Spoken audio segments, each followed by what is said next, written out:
doomed and misguided by all. Only Benson stood tall, honest and true, amid a council of shadows, a voice that broke through. While the others conspired with deceit in their hand, Benson defended what was right for the land. But the winds of change are starting to rise, a new hope for Orono in clearer skies. We look to a future with leaders so wise, with Mayor Thunheim and truth in their eyes. With Persian and Ricks by his side, they'll bring back civility, with grace as their guide. No more division and no more lies, but unity and honor where justice applies. The truth came to light, the numbers were clear. Long Lake's firemen had nothing to fear, while Orono's brigade, under poor command, faltered not by their own, but by a weak hand. Still Veach, Crosby, Johnson, and Walsh kept pushing their falsehoods, bitter and harsh. But Long Lake rose higher, their spirits ablaze, defending their name through the darkest of days. Against Orono's falsehoods, they lifted their might, proving their service in the broad daylight. Long Lake Fire, with heart strong and wide, stood for the truth, with honor as their guide. And as we look forward to elections ahead, we hope for new leaders with wisdom instead. Mayor Thunheim, with Persian and Ricks, will restore Orono with dignity fixed. So Long Lake stands proud, its flame burning true, a beacon of justice in skies clear and blue. No lie can extinguish their valor so bright, for Long Lake's fire burns eternal in light. And whoever this was that sent it to me, they sent it anonymously. I have no idea who it was. I just felt that it deserved recognition. The fact that this person was so moved by what's going on in this community and took the time to write something like this, it clearly was paying attention and all of those things, and also expressed, concerns. I just wanted to read it to the council, so thank you so much. Thank you, Kelly. Put some quality time into that. Appreciate you reading that. Okay, any other submitted open correspondence? Nothing, thank you. All right. With that, we'll move on to item 7, regular business, starting with 7A, approve agreement with WSB for professional services for the 2025 pavement management and improvement project. Jeff, this one? Let's see, the light has to be green or red? Green. I think you're, oh, go ahead. It's working. Good. Good evening, Mr. Mayor, members of the City Council. As a reminder, I'm Jeff Oliver with WSB, serving as your city engineer. Very proud to do so. Here tonight to discuss the WSB proposal for the 2025 pavement management project. The project is located on Lindawood Lane, south of Wayzata Boulevard, as shown on the map in red on the eastern limits of the city. This Lindawood Lane is a quarter-mile long. Its deteriorated pavement condition is pretty easy to see as you go through the streets. Drainage, there are a number of drainage issues in the neighborhood, especially in the central part area adjacent to the city's lift station that's there, sanitary sewer lift station. There's a culvert under the road that conveys stormwater drainage from west to east along property lines and then eventually north towards a stream channel that flows to the lake. That old culvert is under there is believed to be corrugated metal pipe that is more than likely highly deteriorated. Lindawood Lane, as well as other streets, was proposed to be part of the 2024 PMP, and that entire project had been delayed. And the council it's my understanding that the council asked staff to bring back a project for 25 that fit within the parameters of the revenue generated by franchise fees. For this project, the anticipated pavement rehabilitation is pavement reclamation, full depth reclamation, which will basically is grinding and mixing up the existing asphalt with the subgrade, the gravel subgrade that's underneath there, removing part of it, grading, and then paving over the top of that. We also will be looking at the possibility of replacing that culvert through the low point with a couple of catch basins, new pipe under the road, reinforced concrete pipe, and about 200 feet of concrete curb and gutter on either side of the road to help contain the drainage as it comes down the hill and direct it into the catch basin system.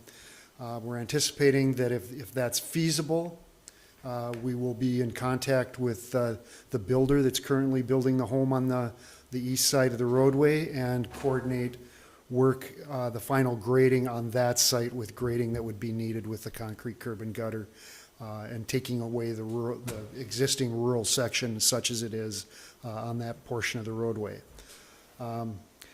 We're anticipating that this is feasible, that it will make a dramatic improvement to the stormwater drainage in that area. The proposal for the project includes some additional soil borings to augment what was taken previously for the 2024 PMP. Primarily survey work, soil borings in and around that low point, so we can make sure we've got adequate bedding for storm sewer as well as for concrete curb and gutter. We're also doing a more detailed survey in that area. Previous survey was done with a drone. We're going to actually be doing boots on the ground GPS survey there and at Wayzata Boulevard to make sure that we get all the grades and everything right as we tie into the county road. The estimated project cost, the construction cost is, and these are rounded numbers, $246,100, including a 10% construction contingency. The professional services, including all the design, the soil work, the survey work, and construction services, is $56,800, which is approximately 23% of the construction cost. And for a project this size, that is right where we want to be. Total estimated project cost, all things included, is right under $303,000. Proposed schedule for the project is tonight would be if you choose to authorize the professional services agreement, and then the design and design and preparation of plans and specs would occur, and with your approval in January or February of 25. Bid opening is scheduled for February of 2025. Contract award, March of 2025. Construction to start in the spring and be completed in the summer or fall. I'm happy to answer any questions you might have, and we can go from there. So where would the drainage, the concrete curb and gutter, how much would that, where on the map is that? It's pretty much right in the middle, right about here. You know where the generator is? No. I was gonna go take a You know look. that lift station? It's right by the lift station. There's that new house Generator lift station construction. right at the bottom of the hill. There's a creek Okay. that runs right there, so essentially you would want to get all the concrete, and you're gonna get the concrete and the sidewalk, concrete and the curb to drain the water to that cutout, Okay. so it goes down and doesn't surface drain. Culvert's part of this price as well, right? It is. Does the culvert go under the road, under Highway 12? No. Or It just Consarowin conveys Drive? from the existing culvert drains water from the west side of the roadway to the east side where it's discharged into a ditch. Okay, The surface drainage that makes it to the low point drops into the ditches with basically chutes or, that's probably the best way to explain it, paved gutters that go down into the ditch. There is some erosion there that we can take care of and kind of fill that area in and help facilitate drainage into the storm system. So right now, it just, the rainwater just flows into those ditches? Correct. Does that cause any flooding for the homeowners? If there's flooding, to my knowledge, and it's fairly limited, I have conversations with a couple of the neighbors adjacent to the new home that's being built. They've never had stormwater runoff issues. They've had wastewater issues, which was part of the result of adding the generator to the lift station. That's what caused that. It was sewage backup. It was not stormwater. However, there is standing water in that lot where the home is currently being built that we're looking to help or relieve that and get the standing water that can occur in the ditches addressed. Let's get it to drain and go on its way. There is some standing water on top of the hill by the tree. You know, there's a kind of a cul-de-sac. You kind of turn around. There's some water that sits up there, but that's just due to time and grade blowing apart with the alligatoring of the surface. So there is some water issues up there that will be addressed, but it won't be curb up there. I was just wondering how much the curb and gutter, how much of a problem that resolves. Is there a problem? Well, You know, essentially what it'll do is, instead of having the water go into the ditches, if it has a high flow, go in the ditches and rut that out, it's gonna go to the side, catch your concrete, little dips, and then run it down the side of the road. So it's not gonna be eroding around the side of the road. yeah.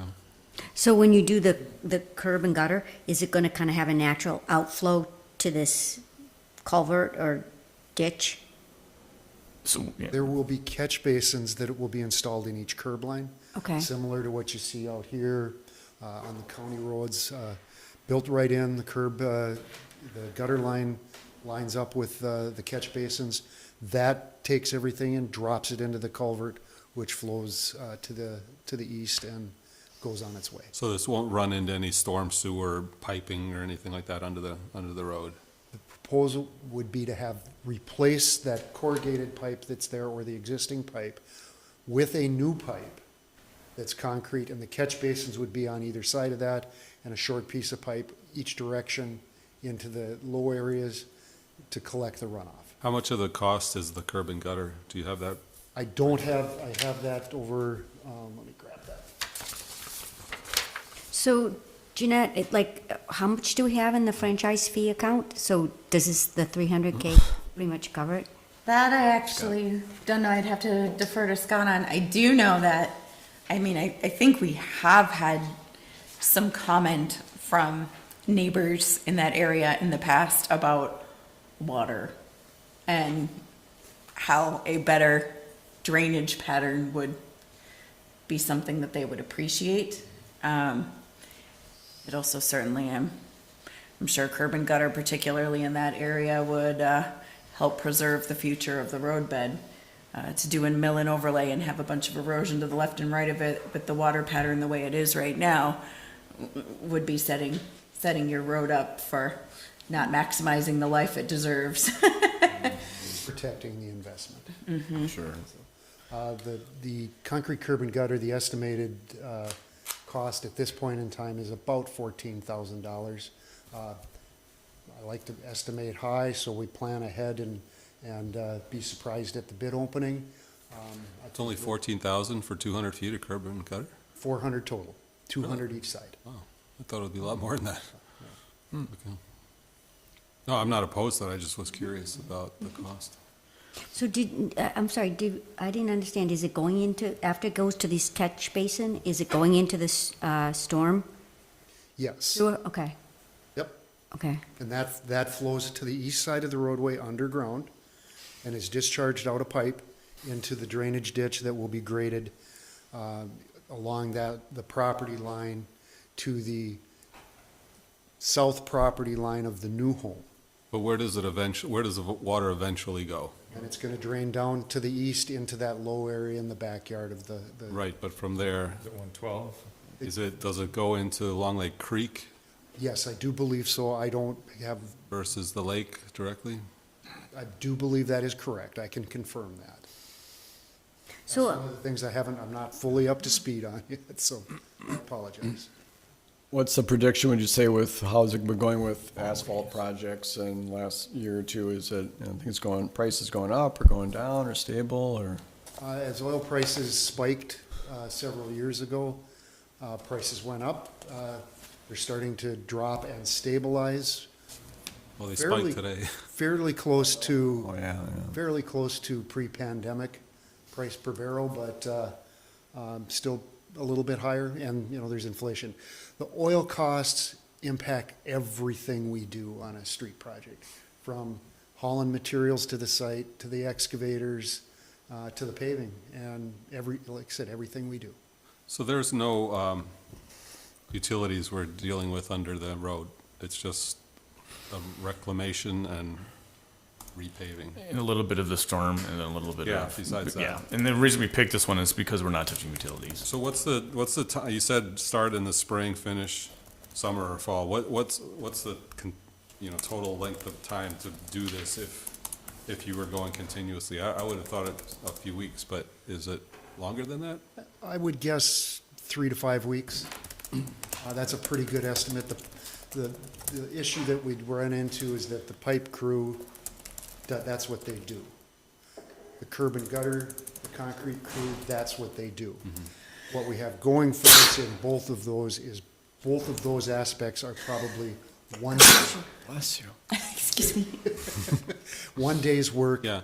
I was maybe just- a day and a half, and it could be easily fit into a And I was keep, just thinking it would be nice to get it done before summer if it could be done in the spring. well, and one thing we're gonna be watching too is that we're not gonna allow them to leave for weeks at a time to come back. We've had that issue on the last one. Plus, we have to keep the road open for the residents going in and out of there. So you're gonna have to flip flop and it might take a little bit longer 'cause you just can't shut it down and just do it and get out, so. Right, but there's you want to been- minimize the inconvenience, I guess, for the residents. I agree, and that's something him and I have talked about already. That's gonna be discussed when we set out the bid. How long in between when they grind it, does it sit there before you put asphalt on it? It can be a day or two. Okay. It's not that curing, when the emulsion breaks or the asphalt breaks, can be very short, depends on the weather. If it's dry, it's quicker. If it's humid, it takes a little longer. I wouldn't anticipate issues with being tacky and having issues with vehicles. It sets up pretty quick. So if you have to replace the corrugated pipe, I mean, is that a different price point too? Because you'd have to dig that all up and then redo the road bed. It's a shallow pipe. Okay. And we want to make sure that we bed that properly. It's part of the purpose of the soil borings. And if we're there, we will have people there monitoring that and taking soil density tests as the backfill occurs. I did know that we talked about a bid alt, right, for behind the curb. Yeah, where are we gonna do it there? Oh, The drain tile, yes. we're in the process of pulling together a cost estimate, and we can talk about Okay. that probably next week. So that was just another option that we were talking about, so that some pumps can be directly lined out of your house and into a drain tile, so it doesn't go into the road and it's draining correctly. So we thought about running that behind, just outside the road edge, as a bid alt to see what the pricing comes in at. It's just something that allows the residents to discharge correctly and not putting it through our sewer system. Brian and I. Could you do that selectively, like as you said at the top and then down kind of by where? Depends on, yeah, you can do a bunch of different things. We can just show you options when the time comes. I just want to give you guys a heads up. That might be an alt that comes in front of the council. So how much money do we have in the account? Well, we'll have 2 years worth. So by time spring comes around, we have 5 to 6 quarters of franchise fees. So I'm guessing by time we even set out the bid, we'll have over 300. So by time completion, you'll be able to be at 100% coverage. And this is just the design services proposal before you tonight. This isn't the final design specs. All of that would be coming before you at a later date. Yes, correct. So I can make a motion. Unless there's any further discussion. No, got my questions answered, so go ahead. Motion to approve a professional service agreement with WSB for the 2025 pavement management improvement project. Second. All right, motion and a second. Any further discussion? All those in favor signify by saying aye. Aye. Opposed? Motion carries unanimously. Thank you very much. I look forward to working with y'all. Great, thanks for putting that together, Jeff. Appreciate it. Will we start talking about what project comes after that one? Soon? Yeah, we'll have to reevaluate the pavement management plan, but yes. Because there's some other big needs, I We're think. aware.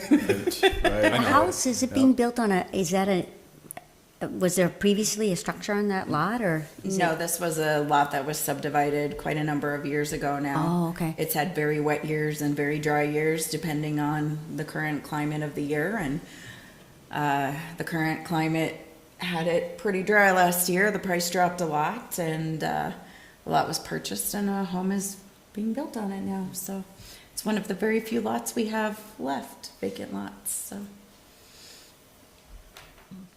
All right. Move on to item 7B, updates regarding fire department matters. This is an item that's frequently on our agenda. Just give a couple of quick updates. Most importantly, next Monday is our Lund Lake Fire Department's Fire Prevention Open House at 6 p.m. I know Jeanette has sent out information on our listserv about that. It's always a really great event. Firefighters put a lot of effort into that. As far as last year, they had a really good kind of a mock room to go into that had was simulating smoke in the room and how to kind of deal with that if you're in a fire and you have smoke and got to get down low and that kind of thing. So that was really a neat addition last year, and just good to see some of their equipment and meet the firefighters for those who haven't, and see their trucks and all that. So I encourage everybody to come out to that fire prevention open house a week from today. Is that noticed for council or? Let's touch on that on other business. Okay. Okay, good point. We'll touch on another business. And I'm sure staff can maybe send out a reminder later this week and Facebook. I sent on Facebook as well, I believe. That'd be great to remind folks during their busy schedules. Other than that, just a quick legal update with the case City of Lund Lake versus City of Orono. That's, again, for those who have not been following, maybe it's scheduled to go to trial in January. It's still scheduled for, I believe, late January. And related to that, depositions have been occurring this week. Some Orono officials are being deposed this week, and next week some Lund Lake officials will be deposed. So a little update on that.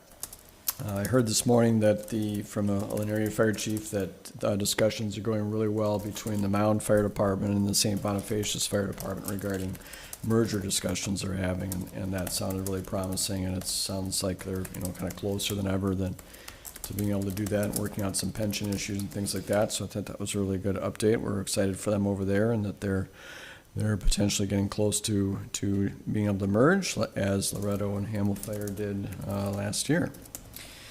So those are some fire department updates for me. We have this month now, we have the Fire Advisory Board meeting. Next Fire Advisory Board meeting is in maybe 2 or 3 weeks here. Councilmember Dyvek and I will be at, along with staff. I see that on Wednesday, October 23rd is our next meeting, Fire Advisory Board meeting.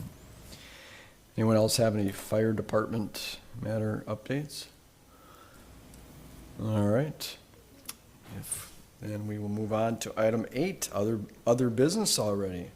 Go around, Councilmember Qualley. We had an LMCC meeting, executive committee meeting just before this, regarding the sale of the property. And I think they're thinking about kind of lowering the price to make it more attractive. Nice. So that was approved. So it should be relisted again. Great.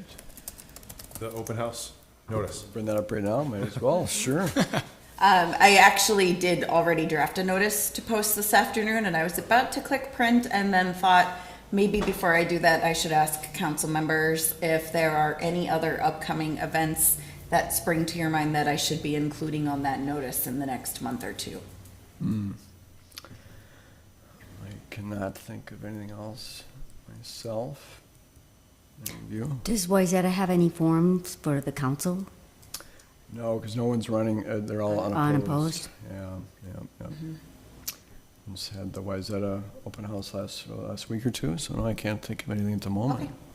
I will just get that notice then printed as is, but it is literally sitting on my desktop ready to print, so. Thanks.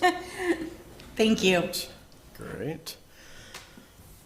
Councilor Dyvek. There'll be an EDA meeting October 15th, Correct, yes, and we will have 2 proposals for the old BP site. correct. Will we have all of our EDA members, as far as you know? I'm anticipating that at this time, yes. And then the other thing is, I think our banners have reached their limit on, or lifetime. They're getting kind of faded, and we talked about some, thinking about some alternatives for next year.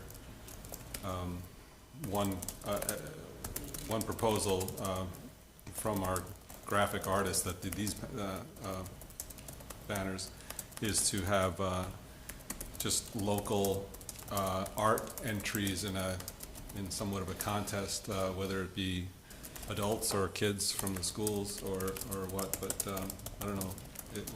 And then she sent me like an example of it from some other cities, and it looked kind of cool. I just, don't know if that's of interest to the rest of you or not, but I thought it was kind of a good idea.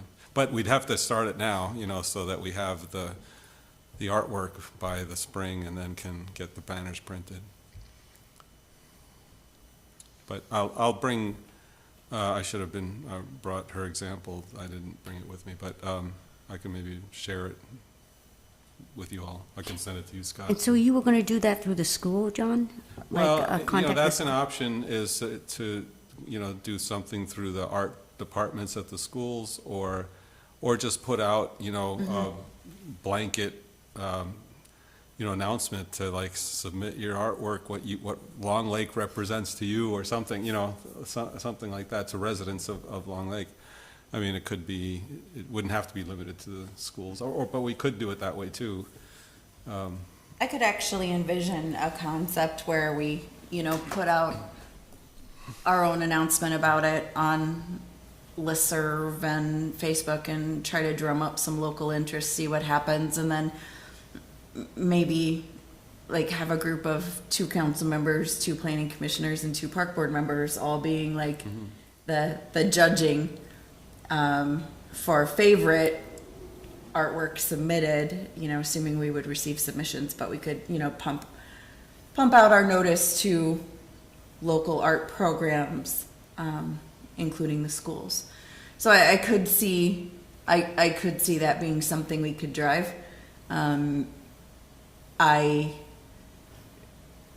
If I'm the driver of it, I would just have to ask if we could wait to get too far into that until maybe about December, because I still have a fair amount of Yeah, no, election activity through mid to end of November. sure. And I can certainly help with it. I don't know, that doesn't need to fall on your shoulders entirely, so, yeah, we can. We can look at talk some about it. examples of what What's- others have done. Yeah, and- what's cool about it is that there's no one style, so Right. you'll have like a variety of styles of art. Right, right, Everything from yeah. Picasso to. My stick figure. Well, and the other question too Yeah, it's is, a stick figure. do you, because photography is also an art Yeah, I form, mean, so yeah.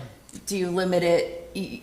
We'd have to talk a little bit about what the scope would be. Is it, drawing, and are there, or is photography welcome, or, so, yeah, some That's something we can. cool things to talk discuss. about, yeah, Right, yeah. all right. I love the idea for a great winter exercise.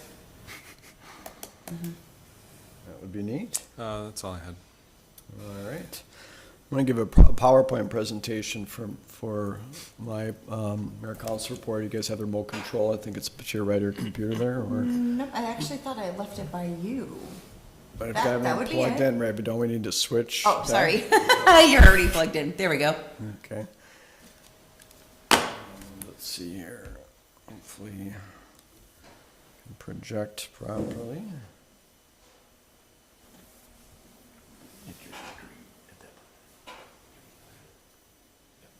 Oh, there we go.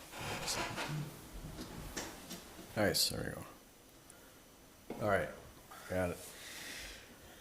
All right, so I want to give a little presentation tonight, a brief presentation on fact-based city budget data. A lot of questions been swirling around in the community last 2-3 weeks about budgets, taxes, property taxes, how do maybe some cities compare to other cities. And I've seen a lot of misinformation on social media and elsewhere. I think all of us have. So I put I started looking into the data more, put some facts together here. I actually put it together for our last meeting about 2 weeks ago, but that meeting went till about 10:30 at night. So I want to spare everyone the agony of having to stay up a little bit later that night, and I figured I would do it instead tonight. And I have added 2 slides to this presentation, by the way, since then. I know there's an initial version put out on our city website, but some more information kind of was added here recently. A lot of this was spurred by some social media claims that Mayor Walsh from Orono has been making, and he started making these about 3 weeks ago on Nextdoor and elsewhere. So, for example, it came to be Budget Thursday or Budget Saturday, and information about, how does Orono Orono's taxes pay or rates compare to surrounding cities like our city, Long Lake, or Maple Plain, or Mound. And I think this has created some consternation, some questions, from our residents and others, about, hey, what do we pay in taxes? Are taxes in Long Lake double what they are in other cities, or, Maple Plain, triple the taxes, things like that? Most of us who are on the council here didn't probably know a whole lot about property taxes and levies and things like that before we became in these positions, so we know more than the average citizen does, and it's understandably confusing to others. So I just wanted to point out a few things related to these posts. First would be, compared to Orono, you will pay double the taxes in Long Lake, or triple the taxes in Maple Plain, and I emphasize the word pay is part of that. Next, kind of a thing here, kind of interesting, if you notice, like on the right, for some reason it was necessary to add the word fact in parentheses on the post that occurred on Budget Saturday as compared to Budget Thursday. But I'll get a little bit more into what these taxes and tax rate mean. So related to this, there's other misinformation that's just been spread in our community recently. At an Orono meeting last month, Councilmember Crosby stated, quote, "We have not raised our tax levy at all." I'm not sure what starting date that was referring to, but we'll see here in a few slides that Orono's tax levy, as an example, has gone up quite a bit in the last few years. Another social media post related to all this is, 8 years, no tax increases. An Orono resident who's kind of a friend of the mayor of Orono posted that, and that is, another untrue statement. And not necessarily going through all this just to highlight Orono issues. I'm really doing it in comparison to Long Lake and some other surrounding cities who have been brought into this situation. I have put links in all of these in the slideshow that we'll make available, or an updated version. You'll notice at the bottom of almost all these slides I have links to the data should there be any questions.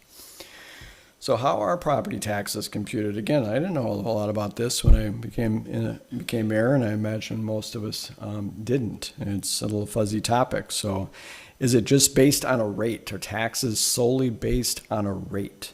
So I thought about what's a good example. I mean, almost nothing is solely based on a rate.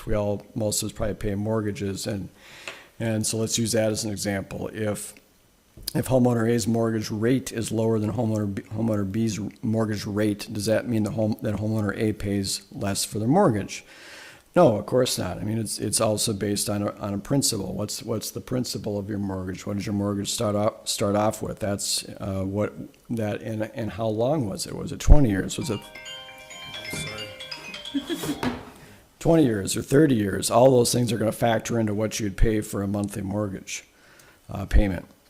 So let's kind of move that and transition that into a levy, a tax levy, which is in the case of your mortgage, this would be your city budget, or on an annual basis, it's a city budget.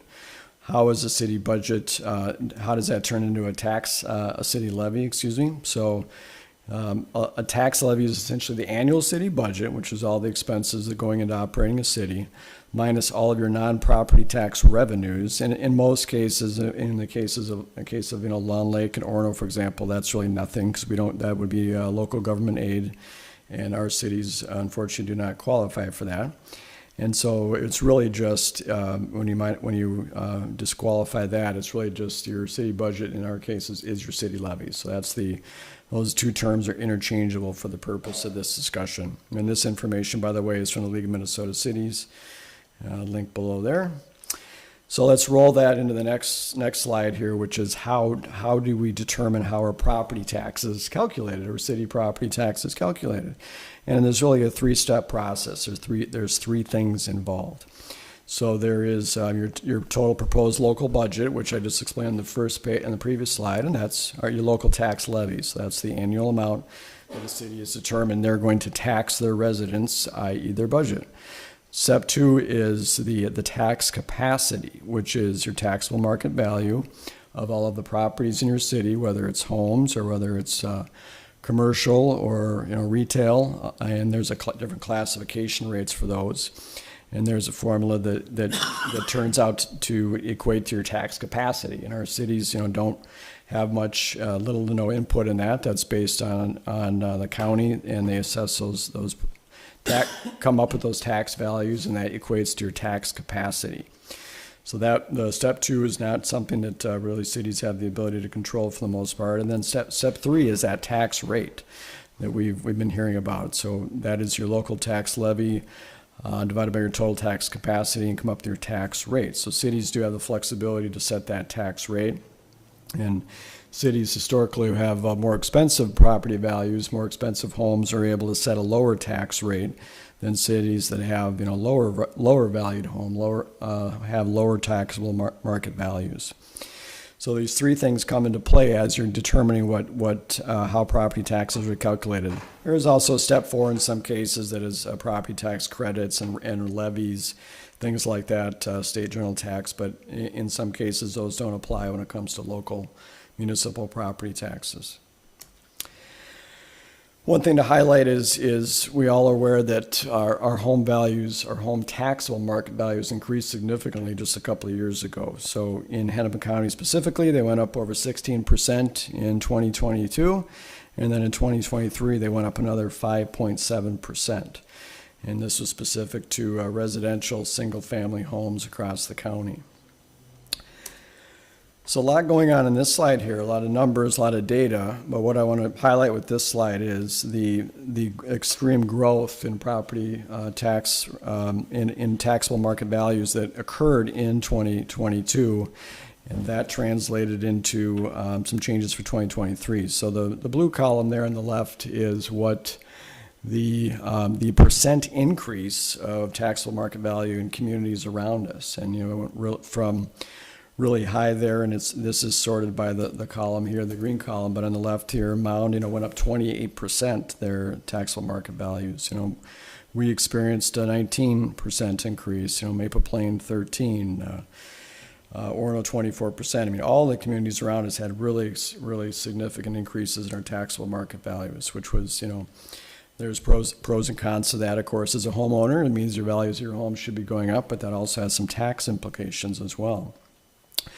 So what that equates to is, if you keep your tax value, if you keep your city tax rate the same, your tax capacity rate the same, that could equate into cities receiving a lot more tax revenue, because if that rate's the same and market values increase, obviously it's a percentage, so you're bringing a lot more. So what a lot of cities did that year, and we were one of them, I remember I was having this conversation at the dais here that year, is that, hey, we're going to be receiving a lot more revenue from property taxes because home values have increased so much, but we don't necessarily need to recoup all of that money from our residents and from our property owners. So let's try to give them a break with that, and we certainly don't need to spend all of their extra money that'd be bringing in. So we decided to actually, in the case of our city, lower our rate that year, lower our tax rate down to 33%. And a host of other cities did the same thing. In fact, every city that's listed here in green and lowered their rates, and that's the actual percentage decrease that they chose to do. Some Mounds is the highest in our area, over 7% decrease. Independence 5%. And on down, you can see Long Lake here, ours went down about 2.5%. And we get back down to the bottom here in Orono, they chose not to keep their not to change their tax rate. But they've had a very constant tax rate at 16%, I guess, for the last number of years, which means that as a result, they were able to bring in a lot more tax revenue that year because they didn't decrease their rate. And I highlighted some other cities here too. Other cities actually have, really low tax rates, like Greenwood at 12% and Tonka Bay at 15%, and a little bit lower than Orono's rate. And again, that's because they have very high value homes, taxable market value homes. They're able to enjoy such a low tax rate. But the tax rate is not the only part of the equation, of course, because the cities have annual budgets as well, which I'll get to in a second. Most cities have recently, Laurel and Long Lake have recently had audits completed of our cities. We have to do that every year. I believe that's required by law. Coincidentally, we both use the same auditing firm of Abdo. And our auditors from Abdo look at key performance indicators as metrics as to how cities compare with each other, how cities, different metrics and the numbers that cities do, the rates and such. So examples include tax rate, long-term debt per capita, taxes per capita, and capital expenditures per capita. So when you compare the two cities recently, and this is again going back to some of the information on social media and elsewhere, the green are kind of good indicators as you compare the two cities, and the reds are kind of on the negative side or the opposite side. So right, the tax rates are significantly different in Long Lake and Orono. But the other key indicators, the other three key performance indicators are all favorable to Long Lake. And a big thing that is used across the board is taxes per capita, for example. So what do residents of cities pay per capita in taxes? And that's, you can see a difference there between the two cities. Not a substantial difference, but ours for 2023 is $910 versus $991 for Orono. And then long-term debt is significant difference there, almost twice as much long-term debt per capita in Orono. And then capital expenditures per capita is a significant difference as well. And I think this just goes to, I know at our council here, we've been very fiscally conservative with our taxpayers' funds over the time that I've been on the council, and I know John and others did that predating me, and that's that kind of shows in these numbers. So like as comparison to other social media posts here from Budget Saturday, Orono is now fully funded, and our budget for roads, parks, etc. Orono continues to show the way for fiscally responsible governance. And, I guess that's debatable when you look at, if things are fully funded when there's that much long-term debt per capita. And this is a slide presentation from Orono's audit that was done. We had a similar presentation here, and I just wanted to highlight a couple of things here regarding the tax rate. Yes, in fact, Orono does have a lower than average tax rate when compared to their neighboring cities. That's the black line that appears there. And there's a comparison to Class 4 cities in orange, and then cities in Hennepin County in gold or yellow. And they are significantly lower than that. But what does change significantly for Orono is taxes per capita, and how they are significantly higher than other cities in Hennepin County. And I think, as the auditor said, looking like probably above the average for both of your peer groups when it comes to taxes per capita. So want to paint the picture here that there is tax rate, such thing as a tax rate, absolutely, but a tax rate is just that, it's a rate. It does not actually equate into what people pay as taxes per capita. So good on the left, not as favorable on the right there. And why? So why would that be? Why are taxes per capita higher? Just to show kind of a comparison here of our levies or annual budgets between the two cities. Granted, there are size differences in cities, and with larger populations come more expenses. But I would say there's a little bit exacerbated here when we look at this, and some of the changes that have occurred over the years. During the same time period from 2017 to 2024, we've raised our levy about 48%, and during that time period, and at that same time period, Orono has increased by just over 80%. And you can see that big anomaly there in 2023, where other cities like ours chose to lower a tax rate. Now, we still did bring in a fair amount more of an increase from 2022, but Orono's was significantly higher at 20%, or over $1.4 million increase in just 1 year alone. So then when you compare the two, Orono increased their tax levy 32% more than Long Lake's percentage increase during this same time period. And let's just revisit again, city property taxes per capita. This is in comparison to some of the surrounding cities. Again, I'm kind of calling out Long Lake and Maple Plain and Mound here because we were mentioning specific cities that are as shown on the right there, versus paying double or triple to other local cities for less services, that is interesting. I found the less services part to be quite interesting too, because what services are being referred to there, I'm not quite sure. I know that in the city of Long Lake here, 100% of our residents enjoy city water, city sewer. We have fire hydrants accessible to the vast majority of our homes. And that's, those numbers are, in Orono, that's a lot less of those services are available throughout their city because not all their city is covered by city water, city sewer, fire hydrants. We both have terrific police departments, albeit separate police departments. We both have served by fire protection, obviously. So I'm not exactly sure what the less services means there, but I wanted to just show that comparison to these other cities that enjoy significantly lower taxes per capita than the city of Orono residents do currently. And then this is a newer slide, like fund balances. So discussion came up 2 weeks ago, or maybe it was last week at the Orono City Council meeting regarding fund balances.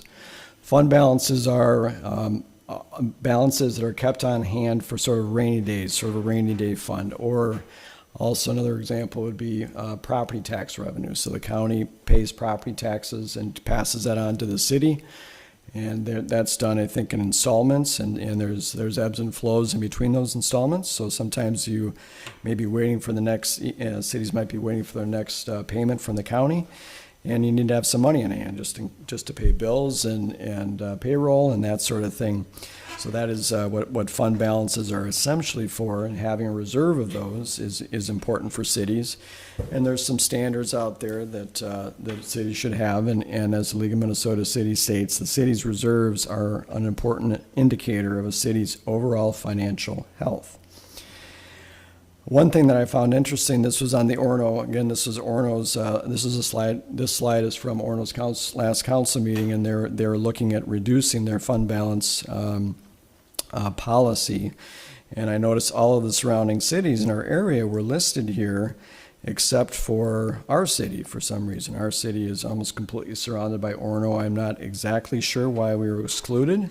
I've got a theory on that, but I will just say that our fund balance policy is 50%. And we have maintained that for many years. I think it dates back to 2011.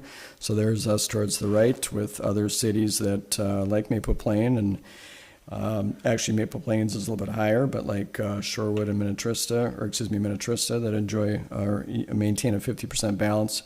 Orono's current policy is 45%.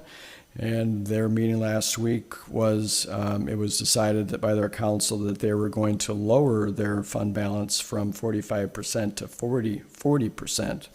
Reason being they would need to have either drastically reduce their budget next year to be able to maintain that fund balance, or they'd have to raise their tax levy even higher to maintain that 45% fund balance that they currently have. And I thought it was interesting, Councilmember Benson gave a presentation. She did some research into Orono Fund actual reserves on their general fund historically going back to 2014, and they were at that 50% mark that we've been at for the first several years there in this chart until gradually that number has decreased over the years to the point where, according to her, in 2023, it's down to 35%. So quite a drop there as compared to our 50%. And lastly, there's been some social media chatter about sewer and water and fully funded and that sort of thing. And it occurred to me that it'd be interesting to compare what the water rates are between the two cities. I know we've spent a lot of time on this in recent years as our council, trying to find the right water rates and the right tiers for our community. I think we've done a good job at that now. We need to make sure we need to raise them when appropriate, but currently I think we're at a good rate. And those are really significantly different when you compare the two cities, the base rates, and then these are per gallon. So for example, Long Lake at our And our tiers are not precisely comparable, but they're fairly close. And for the tier 1, which are lower level users, are going to pay $3.89 per gallon, per 1,000 gallons, thank you. And comparable to Orono at $8.10 per 1,000 gallons, which is, you can see those numbers on the right. Those are significantly higher numbers. And what I would refer people to Orono's information meetings for more information on this, but this is really, a lot of this I've heard mentioned from their staff, and that some of their balances or some of their utility rates are being used for, public works facilities or for vehicles related to public works and the fire department, for example, or different things like that. I'm not an expert on what's occurring over there, but I know that these, obviously, as we can see here, these rates are drastically higher. So this wasn't meant to be sort of like a, absolutely not an us versus them kind of a situation. Orono's a great city. We love our Orono neighbors, but I just wanted to point out the fact that we appreciate, these social media posts that I mentioned earlier here that kind of spread misinformation, cause some angst among our residents and others, that I wanted to draw some attention to the more information, more accurate information about how our residents are taxed and how those equate into your kind of annual property tax bill. So thank you for your time for listening to that. Besides that, I don't have anything else to add. Thank you, Charlie. Yes, thank you. Anything else, actually, I should mention anything else to add after that I maybe didn't cover or want to clarify or anything? Okay. All right, thanks. All right, Scott. I don't have anything. All right, Jeanette, Nothing, thank you. we got the the quorum issue decided or figured Yes. out. Yes. And then our next meeting is so we have park board meeting next Monday, and next council meeting / EDA meeting is on Tuesday, October 15th. So are any of those proposals ones that we've seen before, kind of from parties that we've seen before for the people? Both of the proposals are ones that we have seen before, yes. Okay. They're coming back for discussion before more of a full EDA and any updates they choose to share. All right, great. Anything else for last chance? All right, wow, we're at earliest our meetings has ever gone. I'll adjourn the meeting if there's no objection at 6:31. Starts on it again. Yeah. Sorry about that, Brian, when you kept All dressed up.